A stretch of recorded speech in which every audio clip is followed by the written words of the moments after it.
마태복음 6장 9절로 13절 찾으신 줄 알고 함께 읽도록 하겠습니다. 그러므로 너희는 이렇게 기도하라. 하늘에 계신 우리 아버지여, 이름이 거룩히 여김을 받으시오며 나라가 임하옵시오며 뜻이 하늘에서 이루어진 것 같이 땅에서도 이루어지이다. 오늘 우리에게 일용할 양식을 주시옵고 우리가 우리에게 죄 지은 자를 사하여 준 것 같이 우리 죄를 사하여 주시옵고 우리를 시험에 들게 하지 마시옵고 다만 악에서 구하옵소서. 나라와 권세와 영광이 아버지께 영원히 있사옵나이다. 아멘. 네, 오늘은 주기도문 강의 세 번째 시간인데 10절에 한번 보시겠습니까? 나라가 임하시오며, 이게 이제 오늘 핵심이 되겠습니다. 그 제목은 하나님 나라의 임재를 위해. 오늘 이제 찬양드린 곡들을 가만 보니까 그대로 주제를 다 맞추셨네요. 보니까 어릴 적에 학교에서 국가가 성립되려면 세 가지 요소가 필요하다, 이렇게 이제 선생님들이 가르쳐 주셨습니다. 그 세 가지는 여러분 잘 아시는 것처럼 주권이고, 그 다음에 뭐죠? 국민이고 영토죠. 그래서 여러분들 우리나라 지금 우리 대한민국처럼 법을 많이 안 하는 나라도 별로 없다 하더라고요. 대한민국 헌법 1장 1조가 뭡니까? 대한민국의 주권은 국민에게 있고 모든 권력은 국민으로부터 나온다. 어디서 본 것 같은데 이 주권을 제일 먼저 이야기하시는 거죠. 그럼 대한민국 헌법 제1장 2조는 뭐냐? 아까 국민, 그 다음 뭐랬습니까? 아니, 주권 다음에 영토를, 아니, 국민이라고 그랬죠. 그 2조가 뭐냐니까 국민을 말하거든요. 대한민국의 국민이 되는 요건은 법률에 정한다. 이게 2조입니다. 그럼 3조 이제 남았습니다. 이게 뭐가 되겠습니까? 당연히 영토가 되겠죠. 그래서 대한민국 헌법 1장 3조에 대한민국의 영토는 한반도와 그 부속 도서로 한다. 이렇게 이제 영토와 관련된 말씀을 마지막에 이제 3조에 넣어놨습니다. 여러분, 그런데 주권을 조금 더 살펴볼까요? 세 가지 권한으로 구분이 되거든요. 이걸 삼권 분립이라고 배우지 않습니까? 첫째, 국회죠. 국회가 가진 입법권이 있죠. 말 그대로 법을 만드는 것이죠. 법을 만드는 권한을 국회에서 이제 국회의원들이 행사하는 것 아닙니까? 둘째는 정부죠. 정부는 행정권을 가졌죠. 국회에서 만들어진 그 법을 가지고 관리하고 감독하는 이 권한을 가졌습니다. 마지막에 법원이죠. 법원은 사법권을 가졌습니다. 그래서 문제가 발생할 때, 법적인 문제가 발생할 때 그게 옳고 그르다 이제 재판을 통해서 법 질서를 유지하는 권한, 이게 이제 사법권이다. 법원을 가지고 있는 거죠. 그런데 여러분, 하나님 나라하고 세상의 나라하고는 다릅니다. 하나님께서 하나님의 나라는 입법, 사법, 행정, 이 모두를 누가 주관합니까? 네, 하나님만이 주관합니다. 이게 이제 다른 거죠. 그래서 하나님 나라를 헬라어로, 신학생들은 너무 유명한 단어라 잘 알고 있습니다. 헬라어로 뭐라 그러냐니까 바실레이아라 그럽니다. 바실레이아. 만약에 길 지나가다가 전철 안에서 바실레이아 이랬는데 이렇게 쭉 돌아보면은 저 사람 신학생이구나. 너무 유명한 말이라. 바실레이아가 무슨 뜻이라고요? 하나님의 나라. 예, 그런 뜻입니다. 그런데 이때 하나님의 나라가 한국, 미국, 중국 이런 지역적 그런 나라가 아니고요. 공간적인 나라를 말하는 개념이 아닙니다. 하나님의 주권, 아까 가서 똑같이 나왔더라고요. 하나님의 주권과 하나님의 통치가 이루어지는 상태를 바실레이아라 그러는 거예요. 그러니까 예를 들어서 오늘 기도하신 도훈 청년께서 아까 기도한 대로 일주일을 살아내지 않습니까? 오늘 말씀을 듣다가 뭔가를 하나 깨달았어요. 그 깨달은 거를 세상 속에서 실천하며 살 때 그게 바로 하나님의 나라 바실레이아가 이루어진다라고 말을 한단 말입니다. 그래서 주기도문에 주님께서 우리에게 가르쳐 주시기를 나라가 임하옵시며 이렇게 말씀하셨잖아요. 그렇게 기도하라고 가르쳐 주신 거예요. 이 기도는 단순히 이제 그 당시에 유대인들이 생각하고 있던 나라 어디입니까? 로마로부터 해방되고 정치적으로 독립할 수 있는 그런 나라, 그리고 군사력도 좀 가진 나라, 이런 개념이 아니다라는 거예요. 하나님의 나라는 하나님의 다스림과 하나님의 주권이 이 땅에 임하는 것, 그걸 기도하라 이겁니다. 하나님의 뜻과 하나님의 그 통치가 이루어질 수 있도록 그걸 기도하라 이거죠. 그래서 성경에는 하나님의 나라가 두 가지 차원이 있어요. 다음에 또 말씀드릴 겁니다. 듣고 잃어버리시면 됩니다. 하나는 현재적인 하나님 나라가 있습니다.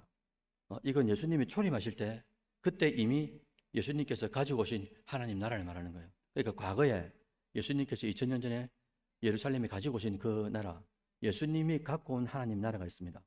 두 번째는 미래적인 나라가 있어요. 그게 뭐냐니까 장차 주님께서 재림하실 때 그때 가지고 오는 완전한 나라, 이게 미래적 나라입니다. 예수님께서 초림하실 때 처음 올 때 가지고 오신 하나님 나라가 하나 있고, 그리고 나중에 이제 재림하실 때 가지고 오는 완전한 나라, 이 두 가지 차원이 있다는 거죠. 그래서 이것을 신약에서는 유명한 말인데 이래 말합니다. 이미 예수 초림 때 하나님 나라는 임했다. 아까 가사에 있었지 않습니까? 하나님 나라 임했다고. 임했고 그런데 완성된 것은 아니다. 이렇게 말합니다. 그래서 어떤 이제 단어를 쓰냐니까 이미 그러나 아직 이렇게 말합니다. 이미 왔는데 그러나 아직 완성된 것은 아니다. 그래서 이걸 영어로 already not yet 이렇게 말합니다. already 이미 벌써 왔다. 그러나 아직이다. 이렇게 이제 영어 단어로 표현한다는 거예요. 여러분들 예수님은 공생애 때 제일 먼저 선포한 말씀이 뭔 줄 압니까? 주제가 마가복음 1장 15절에 보시면은 이렇게 기록하잖아요. 같이 한번 읽어볼까요? 시작. 때가 찼고 하나님 나라가 가까웠으니 회개하고 복음을 믿으라 하시더라. 아멘. 주님께서 공생애 때 딱 입을 열어가지고 처음 이제 복음을 발설하시는데 뭐라고 하시냐니까 하나님 나라 하나 하고요. 이걸 믿음하고 다 연결시켜 놨습니다. 하나님 나라가 가까웠기 때문에 뭐 하고요? 회개하고 복음을 어떻게 하라 하셨습니까? 그러니까 하나님 나라는 뭐로 들어가는 겁니까? 믿음으로 들어가는 거잖아요. 그래서 하나님 나라가 왔기 때문에 누가 갖고 온 겁니까? 주님께서 가지고 오셨으니까 복음을 당신을 믿으라 이거죠. 그러면 어디 들어간단 말입니까? 하나님 나라에 들어간다라는 거예요. 예수 당신을 그분을 믿으면 하나님 나라에 들어갈 수 있다라고 말씀하신 겁니다. 즉 하나님 나라는 예수님께서 이 땅에 오심으로 시작됐다. 그리고 주님의 재림으로 완성되는데 그 중간 기간 있죠. 예수님이 2000년 전에 재림했고 앞으로 초림했고 앞으로 주님께서 재림하시는데 이 기간, 이 중간에 하나님 나라가 어떻게 돼야 되느냐? 여러분들을 통해서 저를 통해서 하나님 나라가 확장이 돼야 된다. 이걸 이제 전도나 선교라는 차원에서 말씀하고 있다는 거죠. 그러면은 하나님 나라가 정확하게 어디에 임하는가라는 겁니다. 여러분 하나님 나라가 어디에 임하는 겁니까?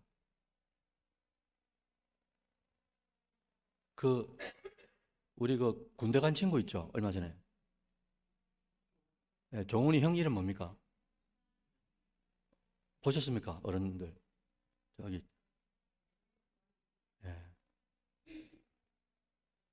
반갑습니다. 정현철님 제가 뭐라고 질문했죠? 하나님 나라가 어디에 임하냐고요? 군대에 임합니까? 그죠? 군대도 임하죠, 그죠? 군대에 안 임하면 어떻게 되겠습니까? 누가복음 17장 20절 한번 보시겠어요? 누가복음 17장 20절 21절 다 같이 읽어봅니다. 바리새인들이 하나님의 나라가 어느 때에 임하나이까 묻거늘 예수께서 대답하여 이르시되 하나님의 나라는 볼 수 있게 임하는 것이 아니요 또 여기 있다 저기 있다고도 못하리니 하나님의 나라는 하나님 나라가 어디에 있다고요? 하나님 나라가 종연청년 안에 있는 거죠. 여기 안에.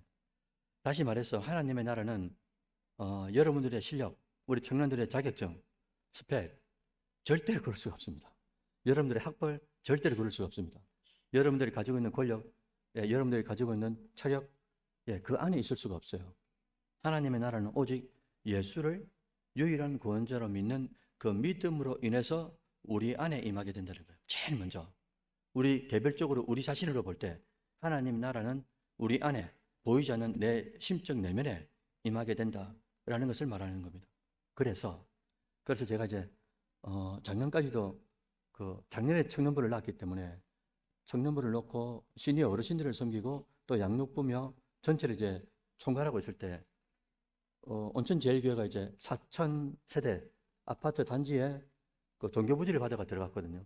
그러니까 아파트 4천 세대가 들어왔는데 여러분 세대가 4천 세대입니다. 4천 명이 아니고 세대가 가정이 4천 가정이 들어온 거예요.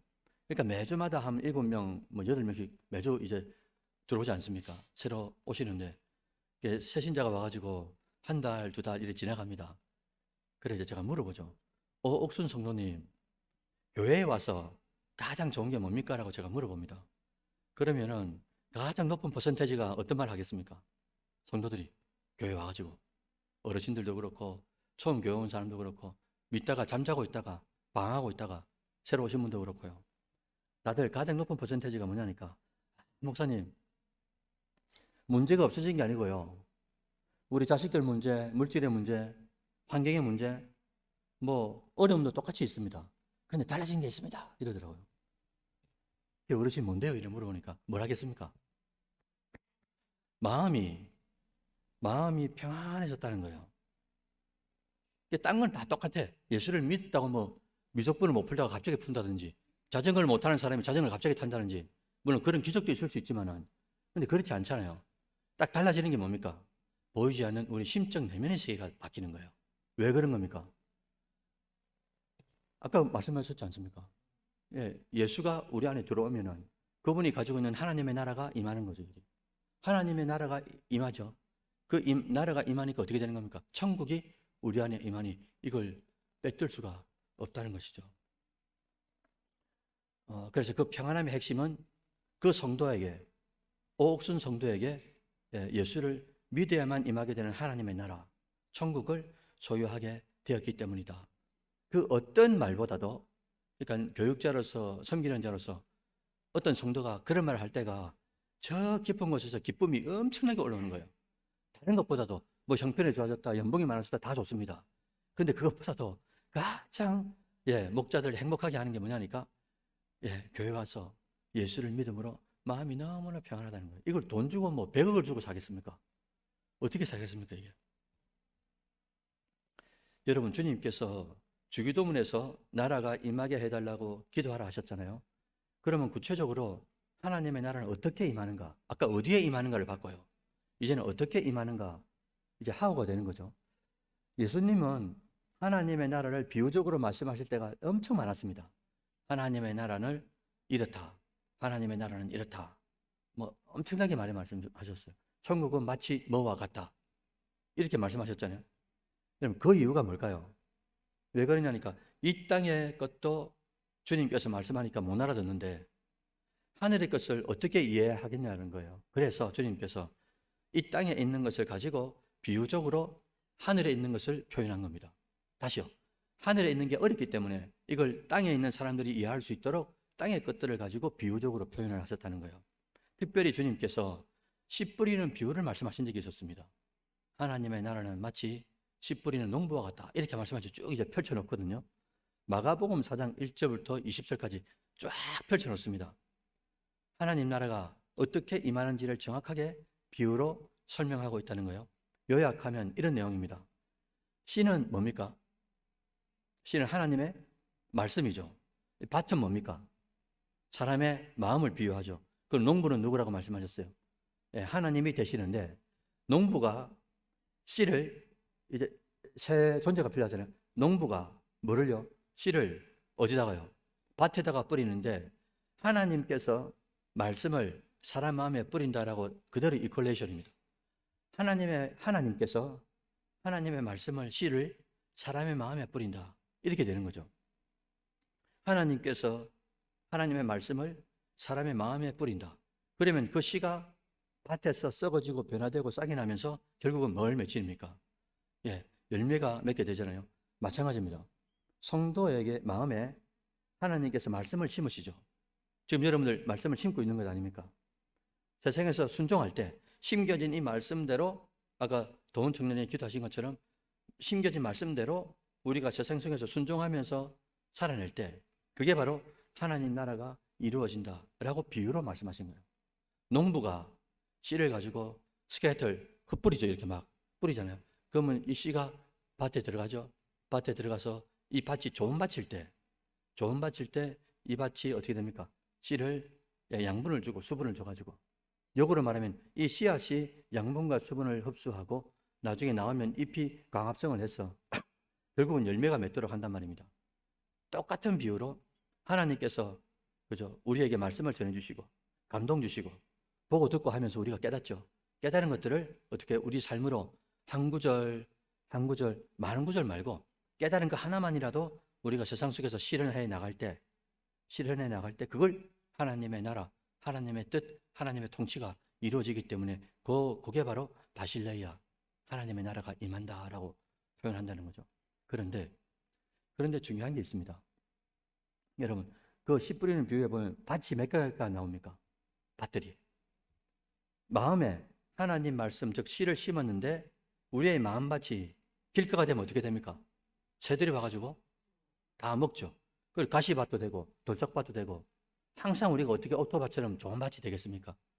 우리가 가장 잘 이렇게 뒤엎고 기경시켜야 될 게 뭐라고요? 가장 중요한 게 뭐라고 했습니까? 생명의 근원이 사람의 마음이다 그랬죠. 또 반대로 가장 이 세상에서 들어온 게 뭐랬습니까? 네, 사람의 마음이라 그랬지 않습니까? 이게 왔다 갔다 한단 말입니다. 너무 이게 쉽게 왔다 갔다 갈 때처럼요. 그래서 하나님의 말씀에 심겨지는데 우리가 이 밭 자체가 마음이 길가에 가 있거나 가시밭처럼 되어 있거나 돌짝밭이 되어 있으면 아무리 씨를 심어도 답이 없어요. 열매가 없습니다. 그런데 단 하나 좋은 밭, 다른 말로 말씀드리면 옥토가 되었을 때 열매가 맺는다고 하신 거예요. 그래서 신앙생활에서 가장 중요하다고 할 수 있는 게 이 마음밭을 옥토로 만드는 작업이 대단히 중요하다라는 겁니다. 문제는 이걸 이제 옥토로 만드는데 이 문제가 뭐냐? 관계가 대단히 중요합니다. 특히 이제 여러분들 잘 들어주십시오. 특히 이 교육자나 목사와의 관계 있지 않습니까? 저처럼 좀 부족한 목자를 만났을 때 좀 특별히 조심하셔야 됩니다. 인격적으로나 설교나 은혜가 되지 않는 은혜가 되는 목자는 뭐 말할 거 없어요. 인격적으로나 행동거지나 설교도 다 은혜가 되니까 걱정할 게 없습니다. 그런데 문제가 지금도 그렇고 여러분들 앞으로도 그렇고 말씀을 전하는 종과 관계가 이거 좀 소원해지잖아요. 예. 그런 경우가 생깁니다. 여러분들 살다 보면은. 문제는 그때 어떤 말씀을 목사가 전해도 어떤 말씀을 전도사가 전해도 어떤 말씀을 전해도 이게 하나님의 말씀으로 들리지 않는 거예요. 왜냐 하니까 마귀들이 최고의 고단수를 쓰는 게 뭐냐니까 리더들하고 관계가 틀어지게 만드는 겁니다. 그래서 우리가 지금 새벽마다 민수기를 보고 있잖아요. 민수기가 계속 똑같은 죄를 반복하는 게 뭡니까? 죄만 지으면 계속 모세를 탓하는 거예요. 계속 죄만 짓기만 하면 아론을 탓하는 겁니다. 죄만 짓기만 하면 하나님을 탓하는 거예요. 자기가 죄를 지어놓고 자꾸 남을 탓하는데 이 남이 아니고 최전선에 서 있는 리더들을 이제 탓하더라는 겁니다. 그래서 문제는 리더들과의 관계를 잘 이렇게 하셔야 되는데 여러분들 솔직히 말씀드리면 제가 우리 교회 오기 전까지 20년 동안 부교육자 생활을 했지 않습니까? 목사로, 그 전에 강도사로, 그 전에 전임 전도사로, 그 전에 교육 전도사로 20년을 있었습니다. 그래서 생기면서 성도들하고 담임 목사님하고 이 관계가 불편해진 관계들을 너무나 많이 봤습니다. 이 관계를 그걸 중간자로서 성도하고 담임 목사님하고 교육자들하고 관계가 틀어지니까 이게 아무리 좋은 말씀을 전하고 아무리 좋은 프로그램을 해도 이게 재미가 없는 거예요. 왜? 마음이 없어요. 마음이. 그래서 여러분들 부탁드리기는 저의 못남이 얼마나 많겠습니까, 여러분들? 제가 처음 왔을 때도 말씀드렸지만은 오태환 목사의 못남 때문에 상처받지 않았었으면 좋겠는데 상처가 될 때가 왜 없겠습니까, 여러분들? 상처가 된다면 용서해 주시고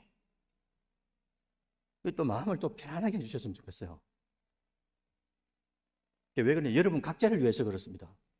여러분 각자를 위해서도 그렇고, 그렇기 때문에 목자와의 관계를 나쁘게 만들지 않는 거 너무 많이 봤다니까요.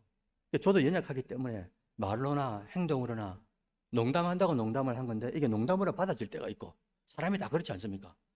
그때는 괜찮아요. 근데 똑같은 패턴의 농담을 했는데 이게 상처로 다가온단 말입니다. 그게 인간인 거예요, 우리가. 마귀들은, 귀신들은 계속 그걸 딱 건드리거든요. 그래서 리더하고 관계가 틀어지도록 만들어가지고 교회 나오는 것도 재미가 없고, 말씀 듣는 것도 재미가 없고, 어울리는 것도 재미가 없고, 이게 어떻게 되겠습니까? 또 마귀들은 또 다른 방법을 쓰죠. 우리 마음밭에 은혜를 못 받게 하는 겁니다. 여기 앉아 있어요. 앉아 있는데 지금처럼 이렇게 예배 시간에도 어떻게 하냐니까 마음을 분주하게 합니다. 마음을 분주하게 하는 거예요. 다른 곳에 신경을 쓰게 만듭니다. 여기 앉아 있으면서. 그리고 혹 이제 우리 잠들게 합니다. 예배 드릴 때마다. 결국 뭡니까? 여기 와서도 말씀을 듣지 못하게 하는 거예요. 여러 가지 방법이 많습니다. 여기 앉아 놓고도 우리가 앉아 있는데도 말씀을 듣지 못하게 하는 방법들이 너무나 많은 거예요. 결국 몸은 예배당에 있는데 영적으로 아무 유익과 소용이 없는 그 일들을 우리가 예배 때마다 1년, 10년, 100년을 한들 그게 무슨 소용이 있겠습니까? 영적으로. 그래서 우리가 말씀을 듣기 전에 오늘도 우리 찬양쌤들이 나오셔가지고 찬양을 하잖아요. 우리가 왜 찬양하는 겁니까? 아까 가사 보니까 찬양할 때 하나님의 나라가 임한다, 그런 표현도 있더라고요. 우리가 말씀을 들을 때 하나님 나라가 임하지만 찬양할 때도 하나님의 나라가 임합니다.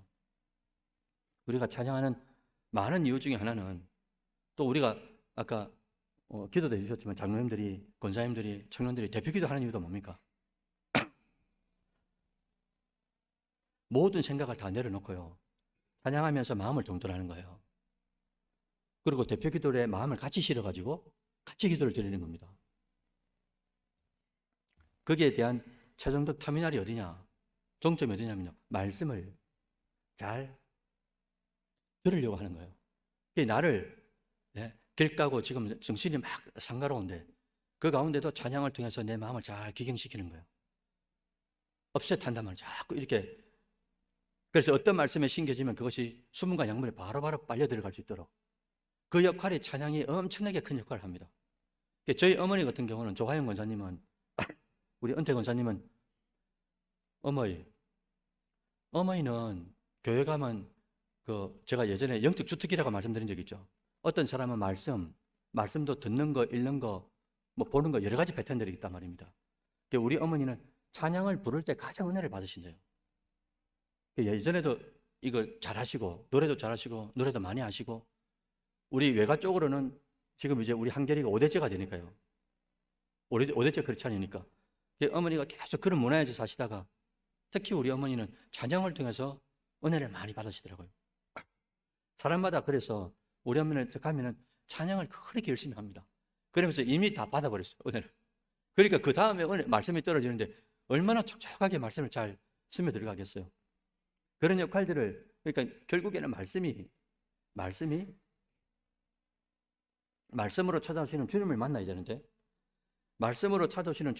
되는데, 그 역할을 그 앞에 찬양이라든지 기도라든지 여러 가지 은혜적 방편을 통해 가지고 하나님께서 말씀으로 찾아오신 주님을 잘 만날 수 있도록, 미팅할 수 있도록, 그래서 우리의 마음을 촉촉하게 이제 읽어주고 기경시켜 주신다는 거죠. 그런 영적 작업이 찬양이라든지 여러 가지 작업들이 있단 말입니다. 끝으로 하나님 나라가 우리의 삶에 이루어지기 위한 구체적인 방법이 뭐가 있을까? 오늘 우리 청년들이 이제 좀 더 쉐어링하면서 나누게 되실 텐데, 좋은 마음으로 말씀을 잘 받는 것, 결정적이죠, 그죠? 좋은 마음으로 말씀을 잘 받는 겁니다. 그리고 받은 말씀대로 실천하게 될 때 그게 바로 하나님 나라 바실레아가 이루어진다고 말씀드렸잖아요. 그게 이 땅에서 이루어지는 거란 말입니다. 특별히 사랑하는 청년 여러분들을 통해서 하나님이 딱 원하시는 게 있어요. 그게 뭐냐니까 여러분들의 실력, 여러분들의 스펙, 여러분들의 학벌, 가지고 있는 력 있죠, 력. 그죠? 저력, 권력, 학력, 뭐 이 여기 그게 모든 포커스가 어디에 맞춰져야 되냐니까. 예. 하나님에게 맞춰져 있어야 되는 거예요. 그래야 하나님이 여러분들의 그 불투명한 미래를 투명하게 만들어 주시고, 때로는 희미하게 만들어 주시고, 때로는 선명하게 해 주시고, 그러면서 그걸 더듬어 찾아간단 말입니다. 그런데 어떤 청년들은 내가 학벌이 좀 괜찮다, 연봉이 좀 괜찮다, 이게 우상이 돼가지고 망하는 경우가 있어요. 여기서 망한단 말은 진짜 망한단 말입니다. 하나님과 관계가 없는 사람들이 되는 경우도 있어요. 부디 사랑하는 청년 여러분들, 진짜 여러분들을 통해서 하나님은 하나님의 나라가 확장되기를 원해요.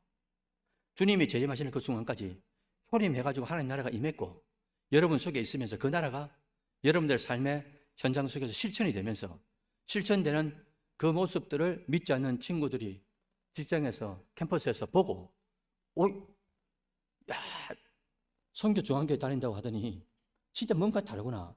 그러면서 조금 더 다가와서 보고, 우리의 인격을 말입니다.